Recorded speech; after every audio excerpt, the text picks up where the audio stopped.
گله قربوی در حمام روزه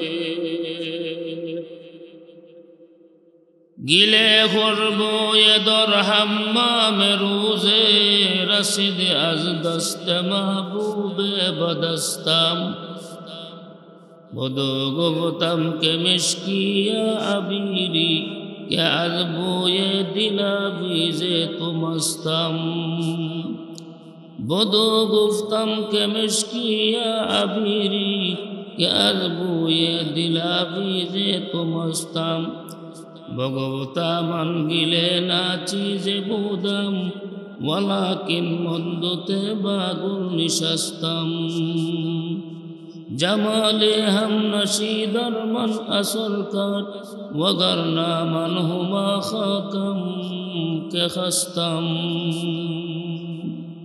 শেখ সাদি বলেন এক বন্ধুর হাত থেকে কয়েকটি মাটির ডিলা আমার হাতে আসছে আশ্চর্য মাটির ডিলা থেকে মেশক আম্বরের সুগ্রাম পাইতেছি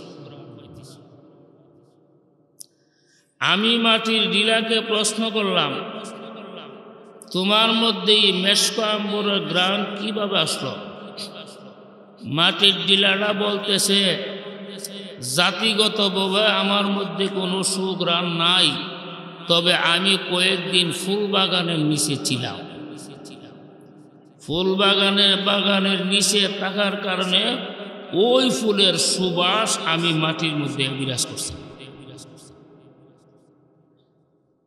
কয়েকটা মাটির ডিলা ফুল বাগানের নিচে থাকার কারণে ফুলের সুবাস যদি তার মধ্যে আসতে পারে আমরা যদি আল্লাহওয়ালার ছায়ার তলে থাকি আল্লাহওয়ালার সুঘ্রাণও আমাদের মধ্যে আসতে পারে ঠিক না বেঠিক জোরে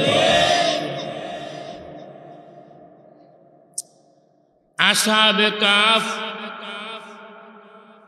7 জন যুবক আল্লাহর ওলি এরা নির্জনে নীরবে আল্লাহর ইবাদত করার জন্য পাহাড়ের গুহার উদ্দেশ্যে রওনা হয়ে গেছে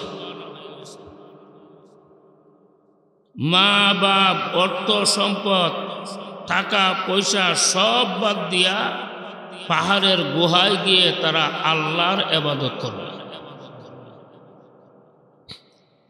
এই যুবকদেরকে আল্লাহ এত ভালোবাসেন তাদের ইতিহাস আল্লাহ কোরআন শরীফের মধ্যে উঠায়া দিয়েছে কোরআন থাকবে অনন্ত অসীমকাল দুনিয়াতে আখিরাতে যুবকদের আলোচনাও থাকবে অনন্ত অসীমকাল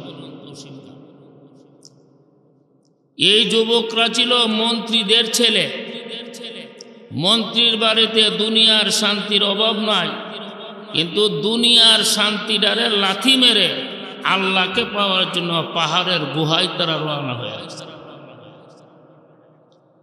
আর আজকে আমরা যুবকরা খেলার এত তফসির হইতে রাজি না বাড়ির কম্বলটা ছেড়ে আমার হইতে রাজি না আর যুবকরা রাজকীয় হালাত বাদ দিয়া পাহাড়ের গুহায় চলে গেছে সুবহানাল্লাহ একটা কুকুর এরার পিছনে রওনা দিছে তারা চিন্তা করলো আমরা তো জালেম বাদশার ভয়ে পাহাড়ের গুহায় গিয়ে আশ্রয় নিব পালাব কুকুর যদি সাথে থাকে গেউ গেউ করবে আমাদেরকে ধরে ফেলবে সরকারি লোক কুকুর সাথে নেওয়া যাবে তারা কুকুরকে বারবার চেষ্টা করতেছে তাড়ানোর জন্য কুকুর তো ফিরে না সঙ্গে সঙ্গে কুকুরের জবান খুলে গেছে কুকুর বলেন আল্লাহর ওলিরা বারবার কেন আমাকে তাড়াচ্ছ তোমাদের সঙ্গে আমাকে নিতে চাও না আল্লাহর ওলিরা রে তোমরা শোনো যারা আল্লাহকে ভালোবাসে আমি কুকুর তাদেরকে ভালোবাসি এ যুবকের দল তোমরা আল্লাহর পাগল হয়ে গেছো আল্লাহর আশেক হয়ে গেছো আল্লাহর গোলামি করার জন্য পাহাড়ের গুহায় আশ্রয় নিবা তোমরা আমাকে সঙ্গে নিতে চাও না আমাকে সঙ্গে নিয়ে যাও, যেই গুহার মধ্যে তোমরা আশ্রয় নিবা আমি কুকুর হব তোমাদের একমাত্র পাহারাদার।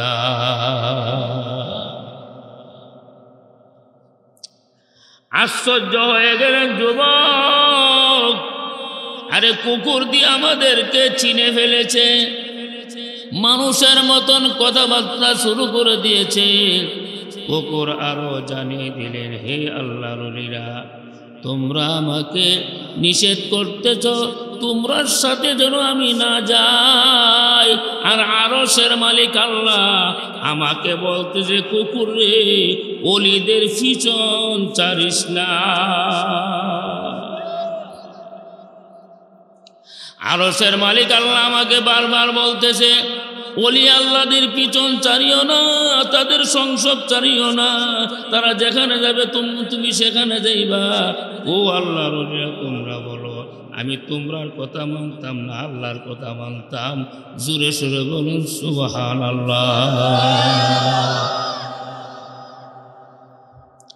আল্লাহর ওলিরা বুঝে ফেলেছেন এই কুকুর সাধারণ কুকুর না, সে আমরার সাথে থাকবে, সে আমরার কোনো ক্ষতি করবে না, সে বরং আমাদের আরো উপকার করবে। কিতাবের মধ্যে লিখেছেন এই কুকুরটা কিয়ামতের দিন জান্নাতের মালিক হইবে। এ মুসলমান ভাইয়েরা, কুকুর এমন একটা প্রাণী, এটা যদি কারো বাড়িতে থাকে রহমতের ফিরিস্তা এই বাড়িতে আসে না। সে যদি মুখের লালা কাপড়ে লাগাই দে, কাপড় নাপাক হয়ে যা, শরীরে মুখের লালা লাগাইলে শরীরটা নাপাক হয়ে যা। এমন একটা নাপাক প্রাণী আল্লাহর ওলিদের সংস্রবে থাকার কারণে জান্নাতের মালিক হইয়া গেছে। সবতে সালে তোরা সালে কুনা, সবতে সালে তোরা সালে কুনা, সবতে সালে তোরা সালে কুনা। আল্লাহওয়ালার সাথে যদি তখন থাকবা, যতক্ষণ থাকবা তুমি আল্লাহওয়ালা হইবা। খারাপ লোকের সঙ্গে যখন থাকবা তুমি খারাপ হইয়া যাইবা। ঠিক না বেরিক জোরে কর।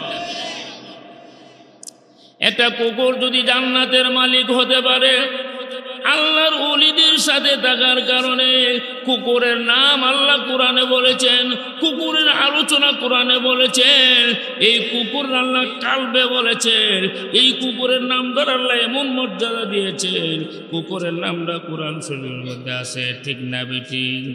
আরো জোরে কর। কুকুর আল্লাহর ওলিদের সাথে থাকার কারণে কুকুরের নামটা কোরআন শরীফ হয়ে গেছে, যেই নামটা লক্ষ লক্ষ কোটি কোটি মানুষ তেলাওয়াত করতে আসে। কালবুহুম বাসিতুন জিরাইহি বিল ওয়াসি। কালবুন, কাফ লাম বা, কাফে 10 নেক, লামে 10 নেক, বাতে 10 নেক। কুকুরের নাম না নিলে 303.30টা নেকের মালিক হয়ে যাবেন। সুবহানাল্লাহ জোরে কর। এই কারণে আমরা সবসময় আল্লাহওয়ালাদের সাথে থাকার চেষ্টা করব, ওলিদের সাথে থাকার চেষ্টা করব। এদের সংস্রবে আমরা থাকলে একদিন আমরাও আল্লাহ ওলিয়ে কামিল বানায় দিবে। জোরে কর সুবহানাল্লাহ। সুবহানাল্লাহ জোরে কর, আরো জোরে। এখানে যার মনে তার সাথে বন্ধুত্ব করলে আপনি অ্যাক্সিডেন্ট করবেন, মন থাকবনি। এমন মানুষের সাথে আমরা সম্পর্ক স্থাপন করবেন যে মানুষটা আল্লাহওয়ালা, তার চরিত্র ভালো। ইমাম গাজ্জালি রহমাতুল্লাহ আলাইহি বলছেন, 5 গুণওয়ালা ব্যক্তির সাথে তোমরা সম্পর্ক করবে। 1 নম্বর লোকটা জ্ঞানী হইতেইব, কারণ সে যখন জ্ঞানী হয় মানুষকে যে জ্ঞানী শত্রু ও বালা বিহ বন্ধুত্ব কি। ঠিক না বেটি? যার সাথে সম্পর্ক করবো সে জ্ঞানী হইতেইব। 2 নম্বর সে তার চরিত্র ভালো থাকতে হবে। 3 নম্বর সে ফাসেক হবে না। 4 নম্বর সে বেদাতি হবে, কারণ সে যদি বেদাতি হয় আর তার সাথে তুমি উঠা বসা করো, তুমিও একদিন বেদাতি হয়ে যাবে। 5 নম্বর সে দুনিয়া লোভী না হইতে হবে।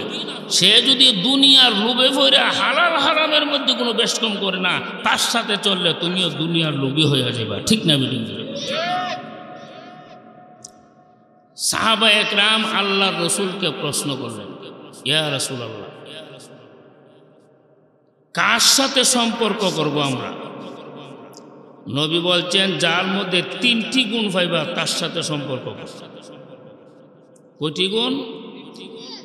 মান যাকারাকুম বিল্লাহি রুয়াতুহু। 1 নম্বর গুণ, যার চেহারা দেখলে আল্লাহর কথা স্মরণ হয়। যার চেহারা দেখলে আল্লাহর কথা স্মরণ হয়ে যায়, বোঝা গেল আল্লাহর সাথে এই লোকটার গভীর সম্পর্ক আছে। সুবহানাল্লাহ জোরে কর। এমনও মানুষ আছে তার চেহারার দিকে তাকাইলে বট গাছের ফেরেতের কথা মনে আছে না? বছরের পর বছর জায়গা গোসল করে না, মাথার মধ্যে জট, মশার ধারে অমান দেখছেন নি, শরীর থেকে দুর্গন্ধ আয়ে, এরপরে আপনার গোসল করে না, শালু কাপড় পরে, গাঞ্জা খা। এই লোকটারে দেখলে আল্লাহর কথা মনে কর। কি এর কথা? বট গাছের শয়তানের কথা মনে কর। ঠিক না বেঠি? তাহলে বোঝা গেল তার সাথে আল্লাহ সম্পর্ক নয়, তার সাথে হলো শয়তানের সম্পর্ক। মান যাকারাকুম বিল্লাহি রুয়াতুহু ওয়া যাদা ফি ইলমিকুম মানতিকুহু। 2 নম্বর, যার কথাবার্তা শুনলে ধর্মীয় জ্ঞান বাড়ে, তার সাথে সম্পর্ক লাগে। ওয়া যাকারাকুম বিল আখিরাতি আমালুহু। 3 নম্বর, যার আমল দেখলে আখিরাতের কথা স্মরণ হয়। সুবহানাল্লাহ। আপনারা ঘুমাই গেছেন নাকি? তার সাথে সম্পর্ক তাহলে তোমার দুনিয়ার জীবন আখিরাতের জীবন সফল হয়ে যাবে। সুবহানাল্লাহ। ওয়ালা ইয়াকুলু মালাকা ইল্লা তাকিয়ুন। রাসূল বলছেন, মুমিন ছাড়া অন্য কাফিরদের বন্ধু বানাও না। আর তোমার মাল আল্লাহওয়ালা সারা নাফরমানরে তোমার মাল খাওয়াইও না।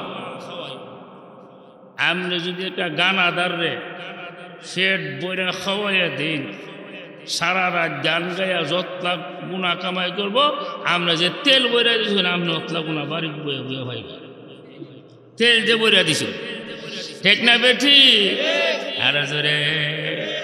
আর একজন এক আল্লাহওয়ালা মানুষকে খানা খাওয়াই দিছে। এই আল্লাহওয়ালা মানুষে খানা রাখাইয়া কোরআন শরীফ পড়বো, জিকির করবো, তাহাজ্জুদ করবো, আওয়াবিন করবো, ইশরাক করবো, জিকির আসর করবো, সবগুলি আমল আপনার আমল নামার দিয়ে জমা হবে। মাদ্রাসার একটা ছাত্র রেখা হয়েছেন, এই ছাত্র খানা রাখাইয়া কোরআন শরীফ মুখস্থ করবো, কোরআন শরীফ পড়বো, নামাজ পড়বো, ওই হে যতলা আবাদত করবো, এই পরিমাণ আবাদত আপনার আমল নামা থেকে জমা হইব।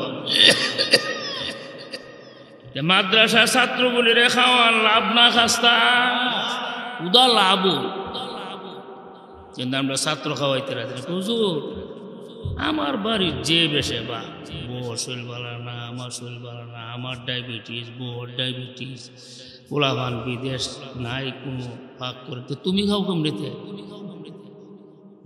তোমার খাওয়ানটা জোরে আর ছাত্র খাওয়ানটা বুঝি জোরে না।